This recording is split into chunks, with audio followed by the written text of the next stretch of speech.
Hey guys, welcome to Gavit Gaming TV, and today, as you see, we are in the city of New York, and this is The Division. This is obviously the beta that was run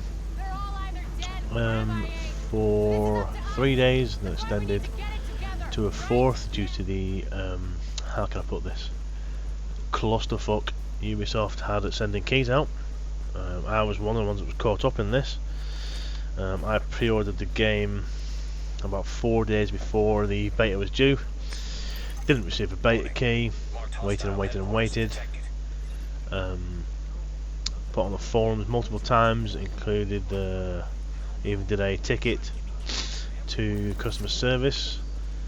Got nothing. Then had to go to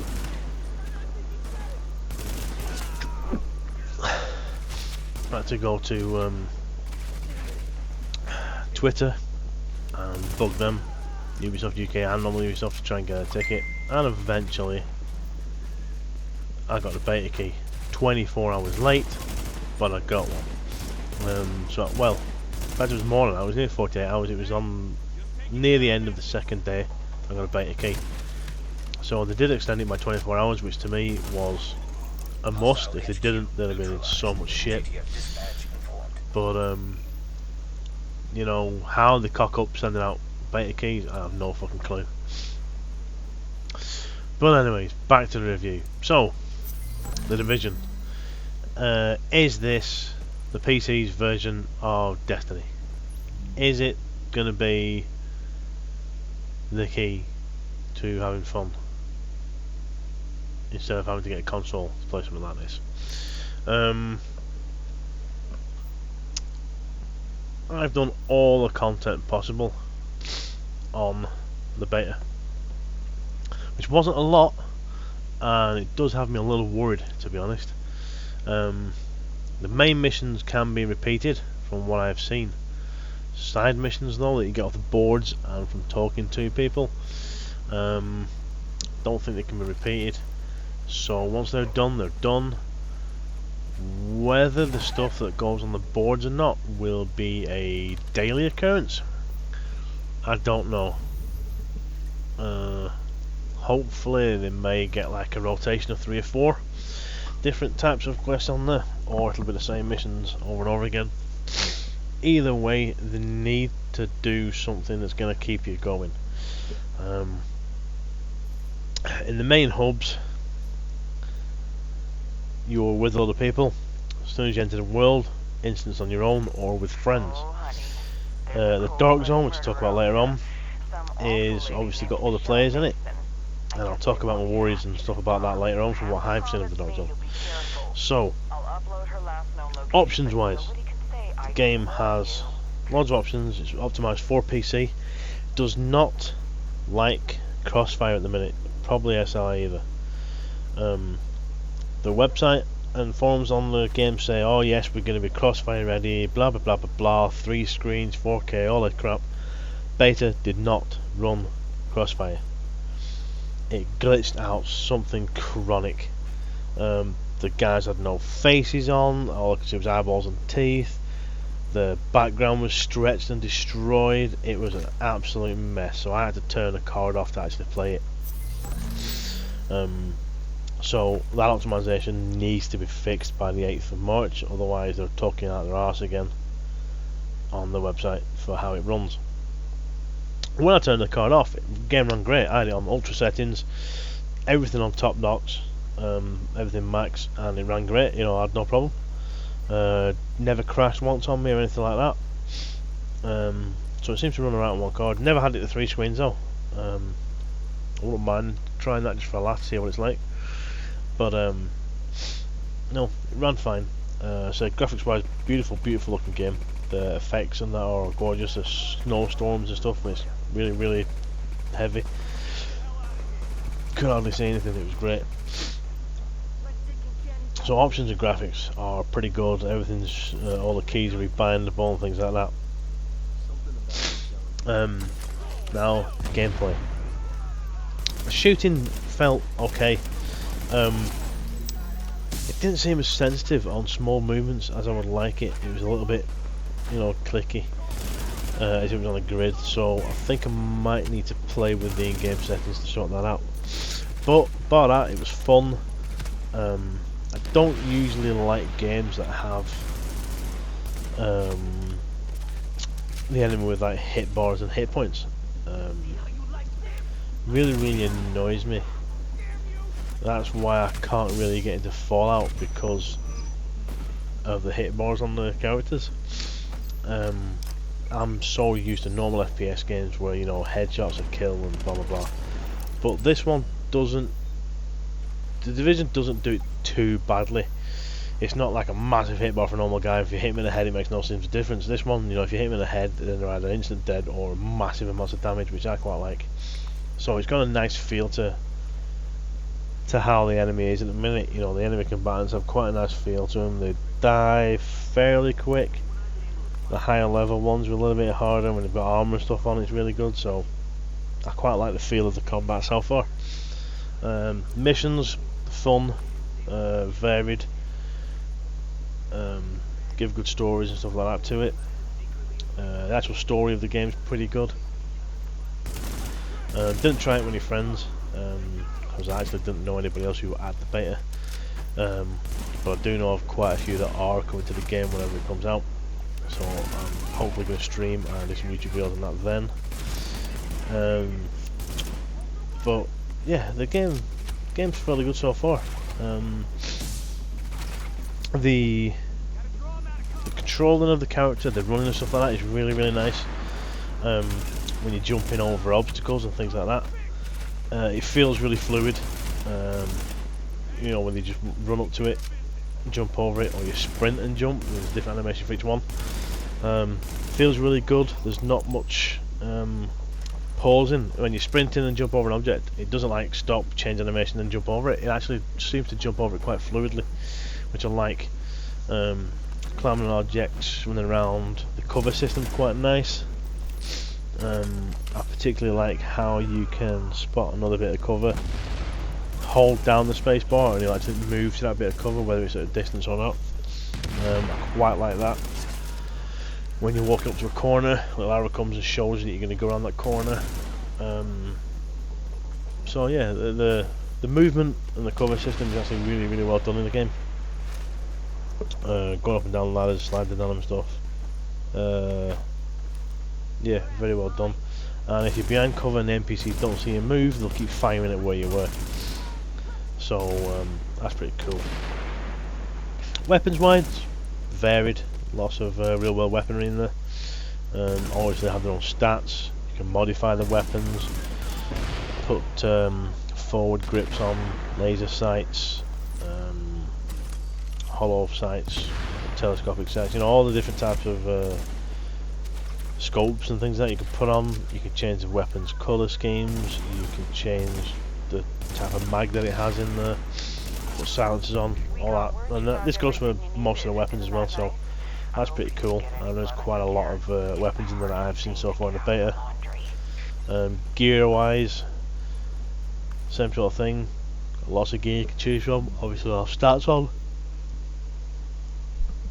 Some better than others. Doesn't vary the look of your character that much. The only things that I noticed that vary the look is the holster and the knee pads and whatnot. Probably the mask when you put it on. Actual look of your character is determined by clothes that you pick up in the world. These can be obtained either by finding them in some houses that you can get into or flats. They'll be in cupboards, closets, drawers, things like that. Or if you help a civilian on the street, you can get, they'll drop items of clothing for you. I ended up with a lot of coats, a hell of a lot of jackets, a few trousers, boots, hats, even like cardigans and jumpers and things like that you can get, gloves.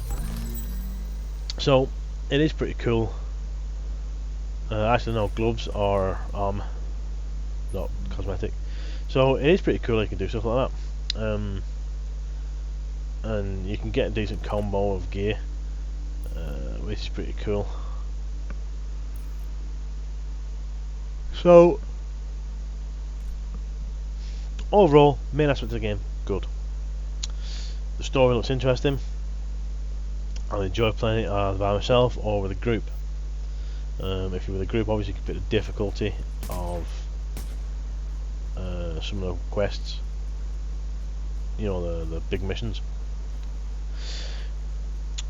The fast travel in it doesn't bother me one bit. I quite like it. It's handy because, let's face it, the town's going to be pretty damn big when it's all opened, and I don't fancy running for an hour to get from one side to the other, you know, if I need to do something. So I don't mind the fast travel. It's not all over the place. I think it's only for the main hubs. The other thing I want to talk about is the Dark Zone. Now this is the PvP/PvE section.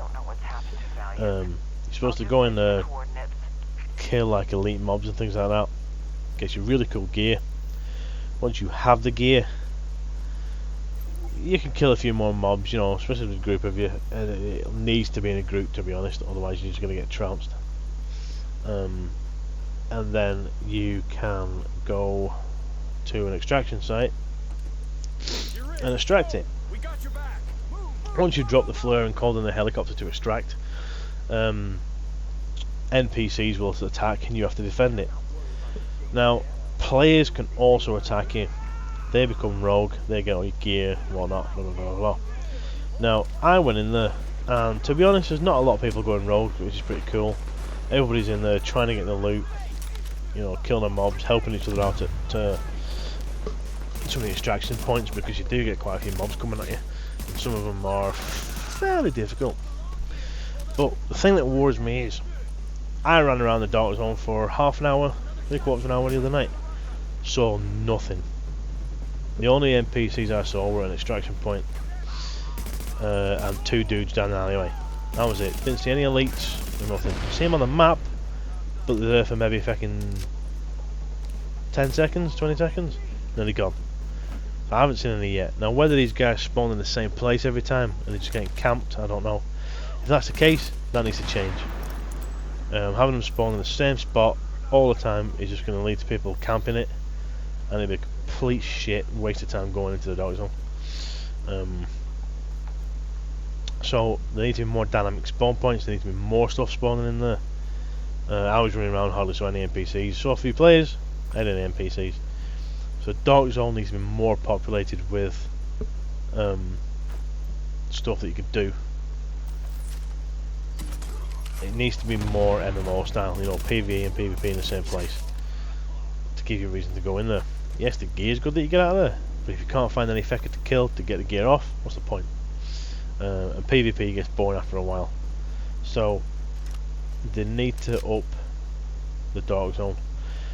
Obviously we're going to get a small chunk of it, so I don't know what it'll be like when obviously the whole thing's opened up, but the way it is now needs to be looked at. Obviously this is only a beta, so I can't give a full review on it. This is a review in progress, but that's what I'm thinking about that. But it has potential, you know. The game definitely has potential, as long as they do things that will keep you coming back time and again to play. Otherwise, it's going to be like a week and the game's done. All the content that was in the beta I did in maybe 2-3 hours. All the side missions, the main mission, and wandering around the Dark Zone. Now, it was like a slither across the middle of the city. If you open up the rest of it, you get maybe 3 or 4 days solid play out of it. If they don't do dailies, things like that, and you run through the main mission, and there's nothing else, and then you have to wait for content to be DLC, then that could be a problem. So I'm hoping it's going to go like Destiny, where there are things to constantly do. Obviously the daily missions that are like dungeons, so the main quest missions you can redo, change the difficulty, get better gear and whatnot. But there needs to be more than just that. So that's my only concern in a minute, is that it's going to be a short-lived game, and they're not going to have enough stuff to do to keep it going. But time will tell, we will see. But I did enjoy the beta when I got in it. It was real fun. As I say, the combat and gameplay mechanics were really fluid. Everything felt great. And yeah, looking forward to it. There's 4 or 5 guys I know that want to play it, so I'm looking forward to getting some group play in. Hopefully get some streams and YouTube videos done on that. So keep an eye on the channel for that, guys. The game comes out on the 8th of March. So keep an eye out for stuff like that beyond that. So if you have any questions, guys, or any comments, chuck them down below. Please give me a thumbs up for the vid. Please subscribe if you haven't done so already. You'll see all the social media stuff in the corner of the channel there. Twitter, Twitch, Facebook. If you want to go to them, subscribe and whatnot. Keep an eye out for any streams. I'm much obliged. Also, if you want to build the PC of your dreams, guys, you want a rig that can handle the Division full whack, even an Oculus Rift, click a link down below in the description, and I'll take the overclockers. They will help you out with anything as small as a cable all the way up to a full gaming rig, fully built for you, customized. If you click the link down below, help me out greatly. And thanks for watching, guys. See you around.